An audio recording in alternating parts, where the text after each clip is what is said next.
Spring Creek Correctional Center, Alaska's only maximum security prison. It's the end of the road and America's final frontier for Alaska's most violent criminals. This is a world where younger inmates have declared war on the prison's old convicts. They just want to fight all the time. But if I'm around that, I'm going to stab you.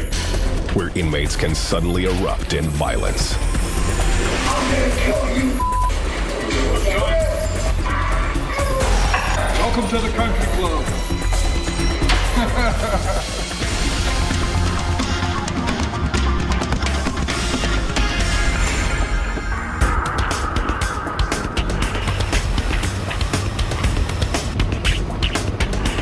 Spring Creek Correctional Center in Seward, Alaska. The prison was built in 1988 to house the state's most violent offenders. Hardcore felons, rapists, and murderers who will spend the rest of their lives here. Felons like Victor Stern. In 1988, he was living in Anchorage selling drugs when he murdered a store clerk. They gave me 99 years with no parole. That's what I was given. I shot somebody. From a control tower that dominates the compound, officers are armed with assault rifles. Essential firepower if things get out of control. But even so, after 15 years on the job, Sergeant William Lipinskis knows that keeping order is dependent on the prisoners' cooperation. Do the math. There's 500 of them right here, right now, today, and there's only 26 officers on shift. If they want this yard, they can have it. They can take it. Surrounded by ice fields and unforgiving mountains, Spring Creek is the northernmost maximum security prison in the United States. 86 of a contract killing, John Bright has spent more time locked in House 1 than any other inmate at Spring Creek. 12 years. He's been back in general population for just 8 months. I used to fight. I fought in here, I fought on the streets, I fought for fun. So there was nowhere else they could put me because I was fighting every day and being aggressive and a troublemaker. There you go. Alaska has one of the highest rates of violent crime in the United States. With tougher sentences being handed down in the courts, the state's prisons are full to capacity. Overcrowding at other state prisons makes it necessary to send many young offenders with short sentences here to maximum security, and that's a problem. The younger prisoners don't know the established culture. There's always the challenge of long-term prisoners who have long sentences and being housed with prisoners with short sentences, and that causes a lot of friction. At 39, Donald Joseph is considered an old con, and he has a history of fighting younger inmates. They just want to fight all the time. I could be around that, but if I'm around that, I'm not going to go in the room in a box with you. I'm going to stab you. Ready? Yeah, bring them out. Today, Spring Creek is accepting a dozen new inmates. Come on, step right around the corner. The first thing officers do is establish their authority. We've got a few rules here. If you bring problems to us, we'll bring it to you. Don't mess with us. Step in here. The new arrivals are escorted to a holding room and one by one screened for drugs. Correctional officers know that a prisoner addicted to narcotics or about to spiral into withdrawal is a major security threat. Get these guys secured. But drugs aren't the only problem. Many of these violent offenders may be affiliated with gangs. Determining which inmates have these ties is critical. The officers are looking for what they call gang ink. Each prisoner has his tattoos photographed and documented. Any officer can go into our database and look at the prisoner, look at the tattoos that they had when they came in. It's illegal to get ink in prison. Anyone caught doing it will get time added to his sentence. The security sergeant's reviewing all their files, looking for any sort of hint of issues.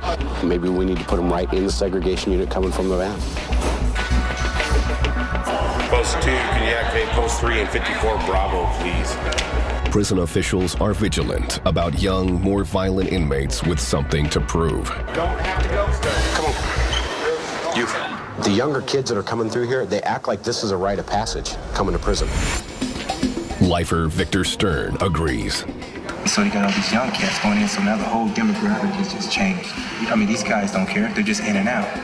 They got nothing to lose. Sean Belknap is the type of kid Stern has a problem with.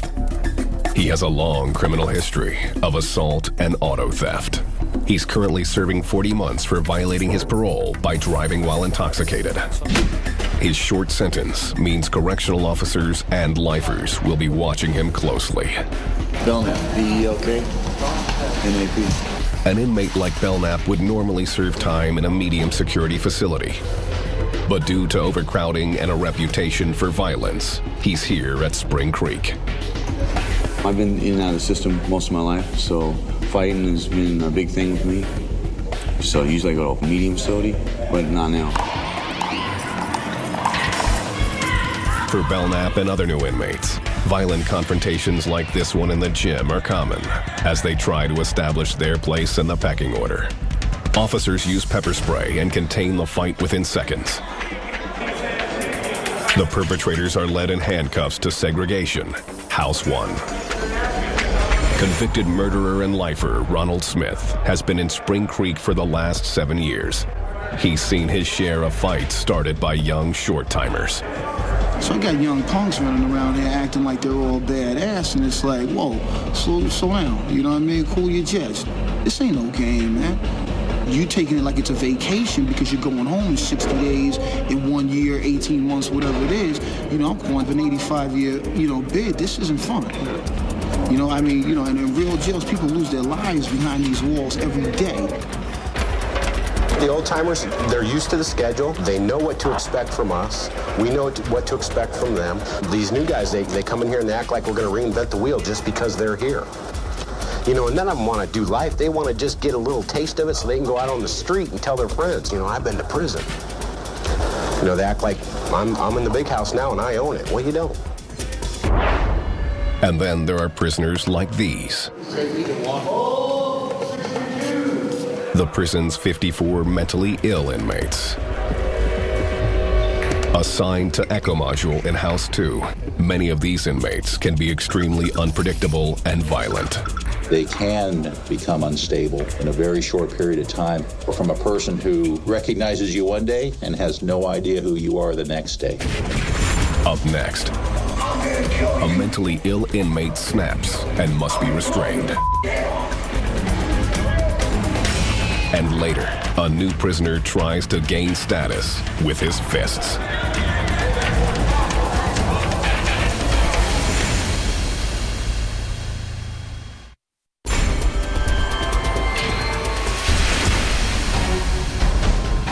A little over 125 miles from Anchorage and surrounded by natural beauty, Spring Creek Correctional Center houses Alaska's most hardened offenders.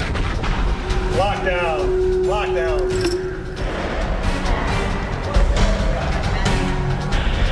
And deep inside this maximum security prison in House 2 is a unit holding the most volatile prisoners. It's called Echo Module. Echo is home to the prison's mentally ill and criminally insane. They're very unique people. A lot of them can turn on a dime for whatever reason. Whereas in a normal general population mod, you can sort of see things starting to simmer and bubble, and then you can intervene. These guys are very challenging. In the United States, 1 in 6 prisoners is mentally ill.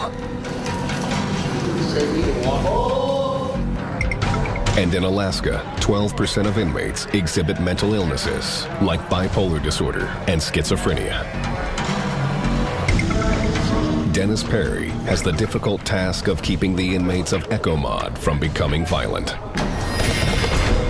ECHOMOD, it's a chronic or long-term mod that is reserved generally for the mentally ill and chronically mentally ill.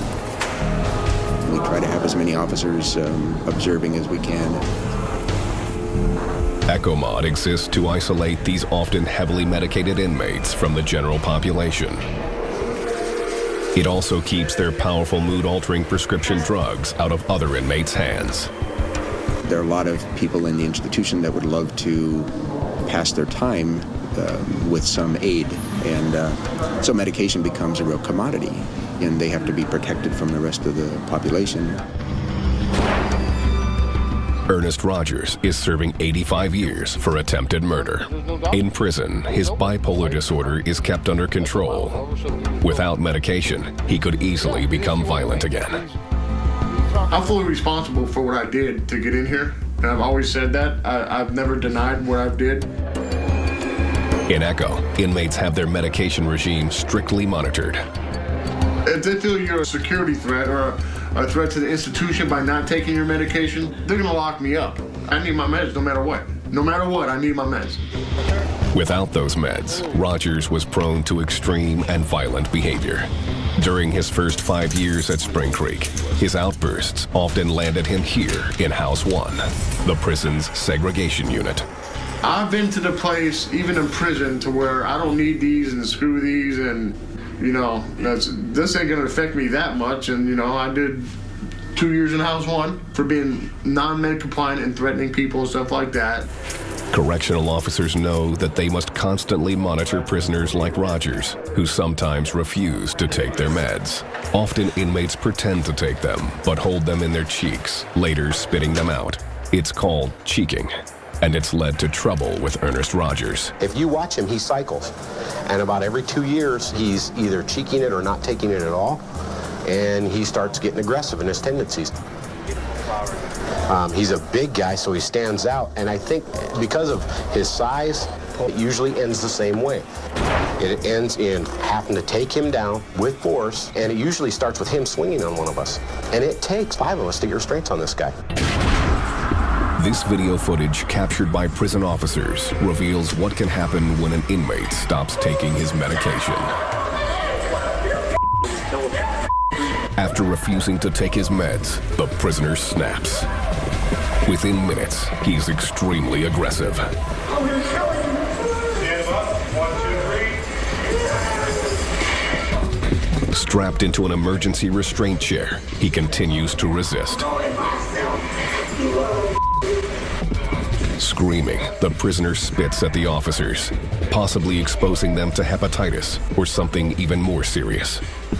The rate of HIV infection is up to 6 times higher for prisoners than for the public at large, so the officers have to protect themselves.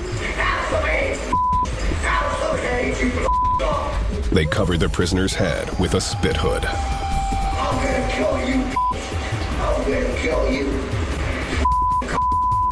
I'm gonna blow your head off.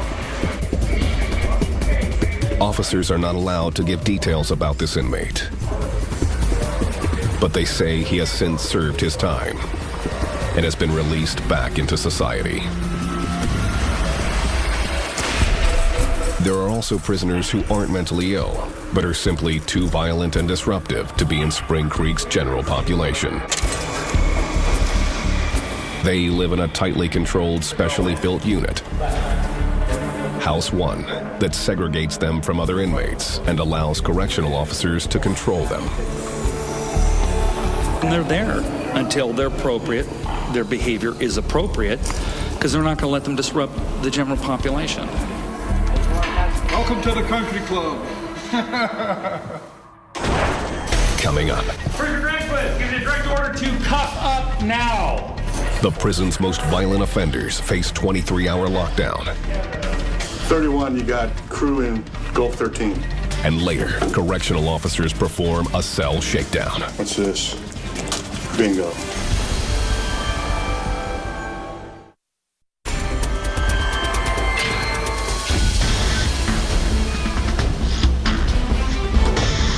Spring Creek Correctional Center, located on the isolated Kenai Peninsula in Alaska. They call Alaska the last frontier. really is, because a lot of people are oblivious to what goes on up here. But for some inmates, this isn't isolated enough. They're so disruptive or dangerous, they need to be kept in House 1, the segregation unit. Here, there are 64 6-by-10-foot cells. All inmates in segregation are kept in lockdown 23 hours a day. It's a jail within our prison.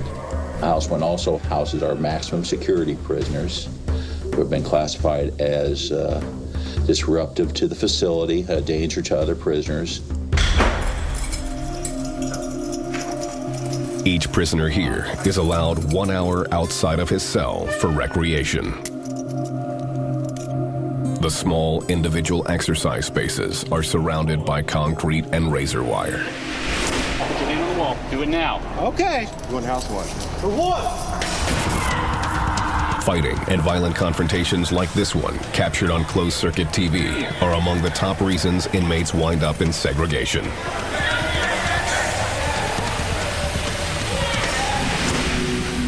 Donald Joseph has been placed in segregation many times. He's a violent offender, serving time for attempted murder. I decided I'm gonna go ahead and turn this guy's lights off. He earned his first trip to House 1 after he got into a fight with a group of inmates who were brandishing homemade weapons. They kept trying to sneak up on me with their little shivs and their little mop handles and stuff. I told them they were a bunch of little punks. Joseph claims he was just fighting back. Grabbed his shirt and stabbed him in his face, and they all started screaming and yelling at me, and they ran down the hallway. After officers broke up the fight, they put him in segregation. Surrounded by violent offenders like Joseph, the correctional officers take no chances. Here, all movement of inmates is strictly regulated. At all times, prisoners are in chains, escorted by one or more officers. But 95% of their time is spent in their cells. Because they can't see each other, their only way to communicate is through the walls. Yeah, you too, man. You always need to watch yourself. They're in here for a reason. Everybody who gets moved in this house is in some kind of retainer, some kind of cuff. Some of these guys are 2-man, so they get legs. They get put in belly chains and legs. We'll have you step out. We'll get this guy. I thought he was already out there. Sorry, guys. This inmate has a reputation for spitting at officers. They have been forced to put him in a spit hood, which he must wear from his cell to the recreation area. Spit hood. You spit on one of the officers from another location, and we enforce that all the time. Inmates who consistently challenge authority are quickly identified and constantly monitored. House 1 prisoners are issued red uniforms, which stand out in the experience. We've had guys leave and come right back the same day. We had one guy, he saw somebody he didn't like that was mouthing to him in here, went straight for him, got right back in. He wasn't out 5 minutes. Convicted murderer John Bright is one of those inmates who keeps winding up in House 1. I did years in all for beating a guy almost to death over there in Kilo Mod. And I tried talking to him. When I'm telling this guy, look, man, just stop. He just didn't want to stop. It ended up being 6 years in the hole. But even after his 6 years were up, Bright could not stay out of trouble. He spent another 6 years in segregation for fighting. Just recently, when he was put back in general population, he claims prison officials gave him a final warning.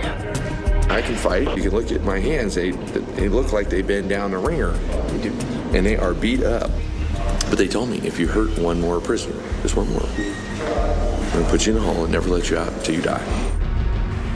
Corrections officers hope Bright has finally learned his lesson. But they aren't optimistic that he'll be able to avoid new fights with other inmates. He's going to do what John does. And when he does it, he's going to say, hey, you know how I am. I'm not going to walk away.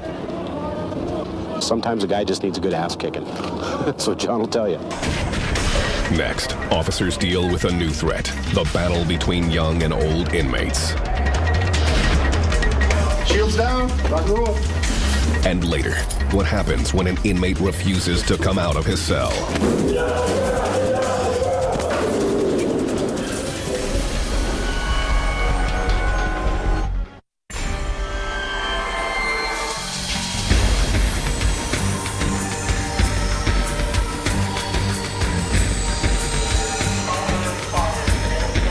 Alaska's Spring Creek Correctional Center. Inside these walls are some of the state's most dangerous criminals. For 20 years, this prison has housed inmates with long sentences for violent crimes, like armed robbery and murder. But Spring Creek is changing. With many of Alaska's medium security prisons filled to capacity, Spring Creek has had to open its gates to a new type of inmate, young prisoners serving shorter sentences. And for corrections officers like Eric Torrey, it only makes the job of keeping the peace much more difficult. We're going through right now a little bit of growing pain, our transition time. That's when there's a potential for disturbance. Officers and long-serving inmates agree that the influx of new prisoners is making Spring Creek an even more dangerous place. Yeah, you have to be vigilant and on guard all the time. Realize and understand that all these guys are predators, that each of them has left a victim on the other side of the fence, sometimes quite violently. These cats coming in with the short time, they really don't care. They got nothing to lose. Victor Stern came to Spring Creek in 1989, a convicted murderer sentenced to 99 years with no chance for parole. When Stern first got here, he was ready to do battle. My mindset was to kill. Anybody mess with me, I'm gonna kill them. Okay, so I'm either gonna kill or be killed. Over time, he has learned the rules of the prison, but never lets down his guard. Stern has no tolerance for the young inmates looking to earn a reputation on the cell block by picking a fight with him.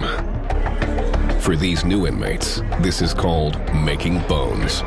Victor Stern, any of those old-time guys, they're darn sure not going to be punked out by another prisoner. The only way that they can do that is to make their bones, and they do that earlier in their career. They get this idea in their head, well, I'll be the guy that breaks him, or I'll make my bones on this prisoner. 26-year-old Sean Belknap is one of those men looking to make his bones. This is his first time in a maximum security facility. He's doing a 40-month sentence for felony DUI. I'm not saying I'm a hardened criminal or a convict, but I'm almost there. I'm getting there. After this little bit, I'll be. The officers know it's just a matter of time before a younger inmate like Belknap and an old-timer like Stern clash head-on. They're going to run up against somebody that's been in prison longer than they've been alive. They're going to disrespect them and wake up looking at the ceiling, I don't put up with the crap. I'll go come on with it. What are you going to do? What are you going to do? Throw me in jail? Oh, well, put me in a hole? Wow, 30 days. I don't care. Let's go. I'm not going to have you disrespect me for some stupid The overcrowding only adds to the problem. You're in prison. You put a bunch of kids, boys, men, young men in prison together on a postage stamp for years. You're going to have violence. That's what boys do.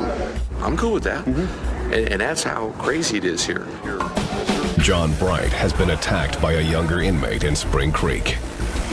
And my cheek was shattered. Yeah. Cheek shattered. Septum broke. Snuck up on him. Wasn't even man enough to just stand toe-to-toe with him.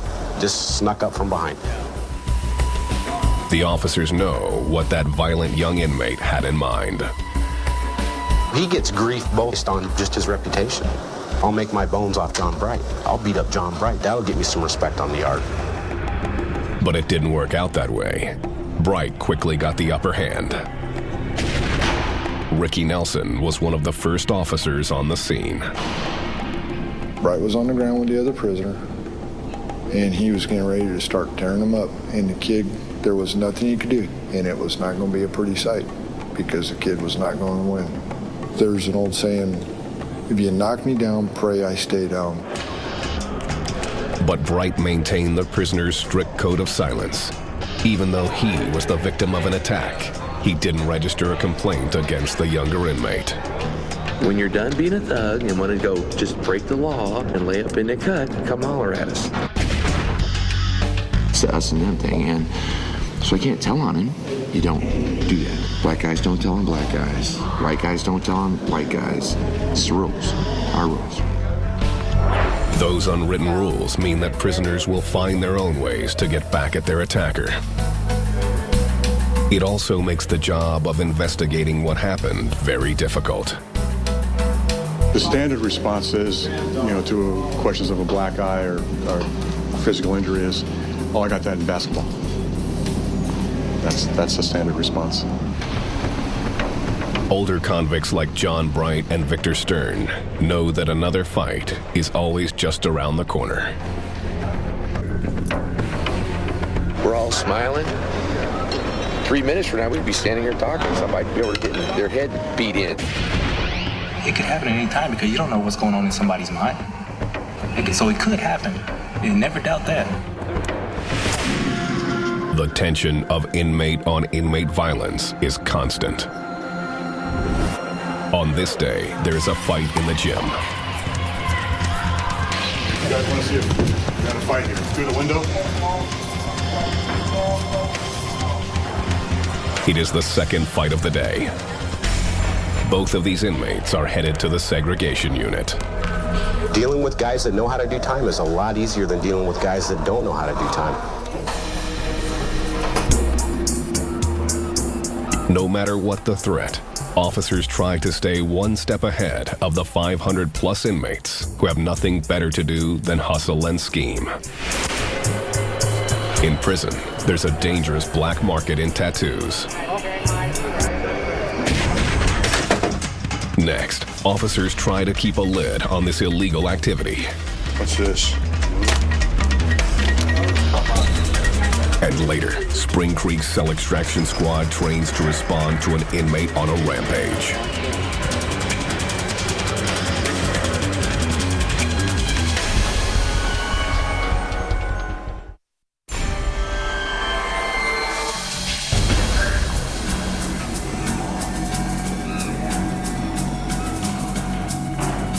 At Spring Creek Correctional Center in Alaska, there's constant tension between inmates and staff.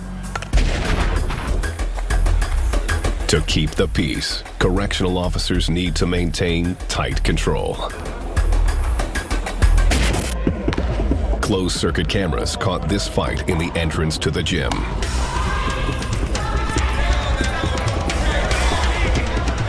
Officers try to stop fights early. They know that small fights can escalate into big ones. My primary concern when I find somebody that's beat up like that, is it over? If I don't deal with it right now and deal with it the right way, it's going to get bigger. It's going to be some big dramatic thing that's going to affect the whole institution. To stay on top of these situations, Officer Ricky Nelson remains on watch, looking for subtle changes in inmates. If there's something wrong in the mod, you can actually walk in. You just can feel the tension in the air. You just don't know what it is. And you start going around talking, do a general barometer check. You got your key prisoners you can talk to and work from there. Officers try to form a relationship with key prisoners and turn them into informants who divulge information about their fellow inmates. But if an inmate gets a reputation as a rat or snitch, he will pay a heavy price. There's rats in my mod. I tell them, I don't know why the you're talking to me, but if you ever talk to me again, I'm gonna slap your mouth out there to the bay and the sea otters are gonna play with your lips. There's a dude, he's wound up there because every mod he goes to, he tells, and he openly tells. The only solution for this dude is to kill him. Information obtained from inmates often results in cell searches. For Officer Eric Torrey, it's a constant cat-and-mouse game. He knows that while he watches the prisoners, they in turn are watching him. I'm only here half the time. They're here all the time. And they probably know more about me than I know about myself. My mannerisms, my habits that I take for granted, they're very much in tune to those. They know what they are. So I accept that, and I just try to be as spontaneous as I can. 31, you got crew in Gulf 13. Conducting a cell toss is one way officers can stop fights before they begin. The prisoner is very particular and organized. Now, I'm looking around here, I see one piece of disorganization. Spring Creek's officers regularly discover homemade knives or shanks and drugs. In this cell, Tori doesn't find a weapon, but something almost as valuable. I go through all these books, but I have a target area here I'm focusing on. What's this? Don't move. Bingo. One tattoo device. Motor, battery, needle, whole deal. Following the discovery of the tattooing equipment, the inmate will face the prison's disciplinary board and be sent to segregation if charged. Tattooing with dirty needles causes infection, creating a major health hazard, and can spread hepatitis or HIV. Inmates may also use their tattoos to advertise their gang affiliations. Despite the efforts of officers to clamp down on this underground activity, tattooing remains a big part of the prison's culture and its black market. With low-paying prison jobs as the only legitimate source of income, tattooing is one of the oldest ways to make the cash prisoners can turn around and spend on contraband. I'm trying to get my little hustle on, trying to make money. So I gave this guy some commissary for this motor and decided that I'm a tattoo guy now. And I convinced my cellie that I knew what I was doing. And he gave me $25 to put a Siemens anchor on his arm. And before you get to work, you gotta have your DEFCON 1 escape plan. Okay, so I got this kid watching for us, and he goes, "Raid!" They're screaming, lock down now. This time, Joseph hid the tattoo device in his rectal cavity and avoided punishment. But that's not always the case. We make efforts to find all the equipment and shut it down, because what it does is it basically the person's establishing a business here. This one right here hurt the most. It's getting one over on the man. You know, the middle of the night, they're doing their tattoo work. Part of the package, just their badge of honor when they hit the street is, I gotta get my sleeves done before I get out. The officers know tattoos or anything else that has value can serve as a flashpoint for violence. From soups to sex is currency. What we do is our best. You know, here's the evidence. We do quite a good job of cracking down on that, keeping it in line as best we can. For the officers of Spring Creek, the ground rules are simple. Stay vigilant. Complacency will get you killed. Give me 1 second. And keeping one step ahead means preparing for the worst. They just want to go to war. And away we go. Coming up, a violent inmate goes on a rampage.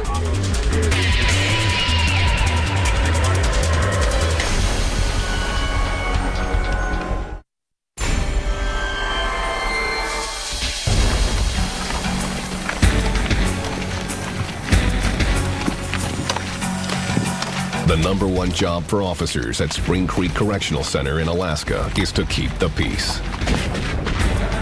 Some inmates here are locked down for up to 23 hours a day. But sometimes officers order prisoners to leave their cells, whether for medical treatment or cell inspection, and all inmates must obey. Let me talk to you. Need to have you come over the door and let's cuff you up. Get you over to talk to mental health. If a prisoner refuses to leave his cell, officers must call in a specially trained cell extraction team. And it's the prisoner's decision that the team assembled, because we afford them every single opportunity to comply. You have to come out. And this is always has and always will be our last resort. The goal is to remove the prisoner from his cell without the inmate or the officers being injured. It is one of the most explosive and dangerous parts of an officer's job. Handling this situation requires extensive training. So strike and That's why Sergeant Gary Elvey is training Spring Creek's elite 6-member extraction team. okay, you know your way home from there. Be sure of your target as well as your surroundings. Because he's coming. He's been with the team for over 5 years. The training is for a cell extraction. I'm just back in the medical department in the facility in one of the isolation cells. This particular scenario calls for an extraction of a potentially mentally unstable prisoner. We have a prisoner who is refusing to be restrained to come out for medical treatment. The inmate, played by an officer, is not taking his medications. Arm. We'll start with officers on the shield, arm, legs, and then come back in. So we try to get it as realistic as we can. The officers must enter the cell and forcibly administer the drug. We'll go at your pace, okay? You guys are gonna go at his pace. He's gonna dictate it.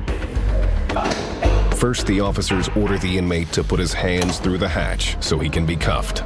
Come to the door and cuff up. You need to cuff up! When the prisoner doesn't comply, the team prepares to enter the cell.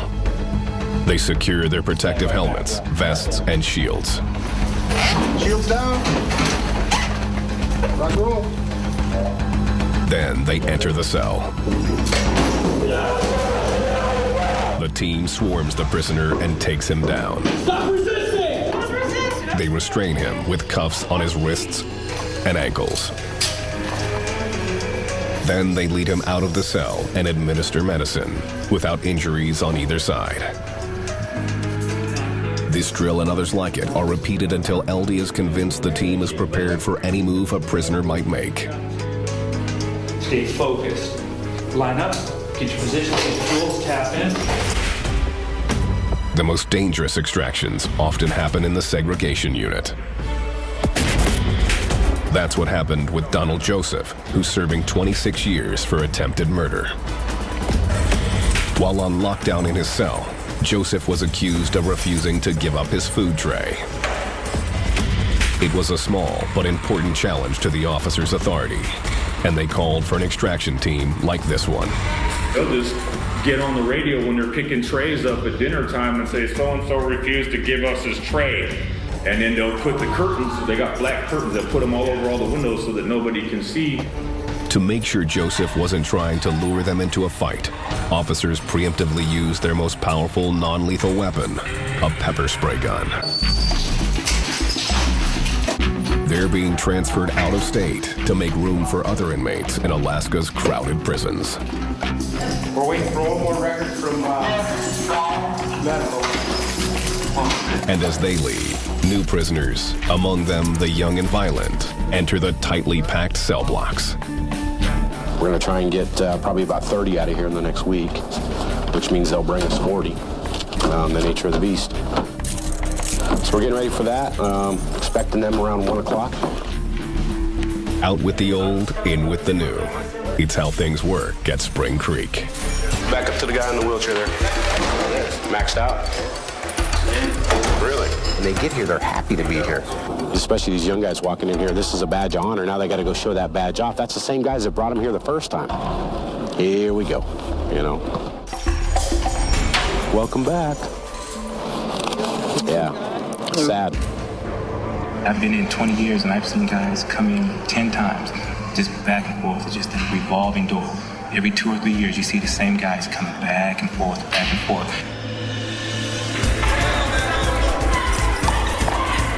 Here at Spring Creek and the hundreds of prisons like it across the nation, the conflicts between young cons and old cons, between inmates and officers, continue. Don't get overconfident.